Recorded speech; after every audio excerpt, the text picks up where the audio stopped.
Hey guys! So I got a lot of questions about what I took with me to my most recent Orlando trip as far as materials goes for posts, because I was posting a lot on Instagram. So I just want to walk you through just the few things I took with me to make all that stuff. Up first, I have my watercolor sketchbook. It's a nice little pocket one from Pentalic, and I love it so much. It has so many pages. It's perfect for on the go. It can take a beating without a problem, and of course, I always decorate it with stickers. Got that one at Disney, and I absolutely love it. So cute. Okay, and then I have my markers. So as far as markers go, oh, well, if you're curious, this little pencil pouch is from the Pencil Box. You can check them out on Instagram on their website. This comes in like a little kit that you can customize with a whole bunch of supplies, and I had them in this the whole time. It's a good size. So this is everything that I took. For watercolor, instead of taking your standard watercolor set, I took markers. For one, they're a lot easier to deal with when you're out and on the go. And I just absolutely love these Karin markers. These Karin markers are the bomb. So I use these Karin markers. Then I had silver and gold, well, a liquid chrome and then a gold DecoColor. For my white gel pens, I have a Uni-ball Signo and a Sakura jelly roll. Then I have my Waterbrush. This one in particular is a Marvy ColorIn Waterbrush, and I absolutely love it. Pencil, I tend to take a mechanical pencil if I can, so that way I don't have to worry about sharpening it. And then a Sharpie, because I always have a Sharpie on me no matter what.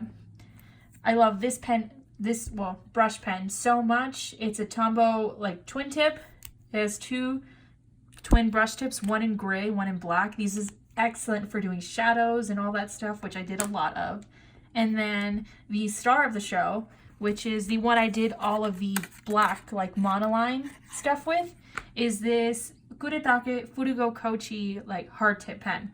It's awesome because it doesn't easily fray since it is a hard tip, and they also sell this in a soft brush tip, which is amazing as well.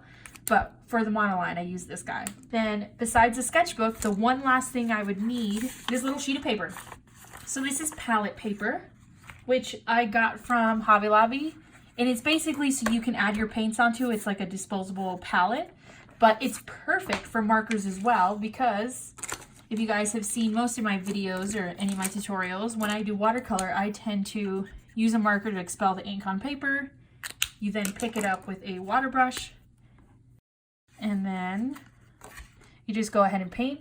It's a perfect way to use watercolor without having to travel with a big watercolor set. So I absolutely love this. And this thing got beat up. I took this tiny square, and when I was done, I would just wipe it away with a napkin or tissue that I had on me and folded it up, put it right back in my sketchbook, and I was able to do watercolor with it the entire time. It's awesome. So these are the few supplies I had on me while I was traveling. It's not too many compared to what I normally travel with, but I got a lot done. If you haven't checked out my Instagram and all my Disney posts, go ahead and check me out at Veronica Letters. I'm really proud of them. They're so fun, and I was able to share my vacation with you, kind of take you around with me. So up next, I'll just do a little flip through of the sketchbook so you can kind of see what I did. There were some posts I didn't quite make it. I either didn't have time to take pictures, completely forgot, and then I have some few posts from other trips in here too, because I kind of started this travel journal for another vacation, and I never ended up using it fully, but now I did, and I'm obsessed. I can't wait to get another one of these.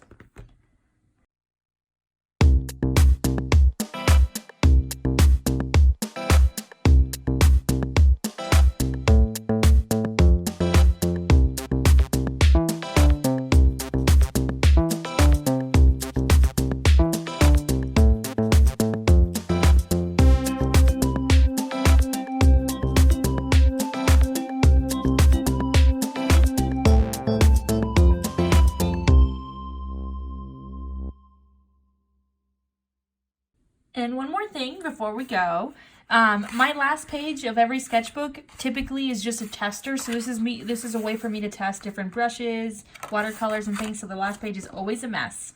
And a little fun tip, if you noticed on, where are you? I'll find it. So you see this post, I had started an Orlando post and I just kept trying to fix it, and it came out to be a disaster.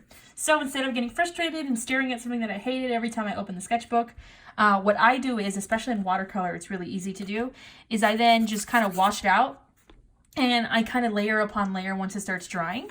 So anything like these and all of these posts mean that I had tried to letter something underneath of here first on the white sheet. It didn't come out right, so all I did was just kept adding watercolor to wash it out and just created a background. And then I would take either the silver like I did here or the white gel pen, which I absolutely love, and go ahead and letter it on top. So instead of wasting pages and being scared to use the sheet, so in case I messed up, all I did was create a new opportunity for different kinds of lettering. So this was a mistake that I covered up. All these were mistakes that I covered up. So never fear, you will not ruin a sketchbook just because you make a mistake. So with this one, I'll go ahead and just add some more color until it completely covers it at some point, and you'll probably end up seeing it in some other posts in the future. I hope you enjoyed this little tour, quick tour through my sketchbook, all the materials I took with me to Orlando. It does not take up very much space at all. All it is this one sketchbook and little notebook, and you can make a ton of work. The way I found time to do these posts was typically when we would stop to eat. I tend to eat very fast, and while everyone else is eating, we're having conversation. I'll just take out my markers, and I can easily do this at any table. If I wanted to rest, because especially going around theme parks and stuff is very exhausting. Kind of just find a little shady spot, do one or two posts for that park, and go ahead and take pictures. So a lot of these I did ahead of time, probably about half of them, but at least half I did while I was there, and it was super simple. I love this, and I think I'm going to start traveling with this every time. Can't wait to buy another one of these sketchbooks. Have a great day, guys. Happy lettering.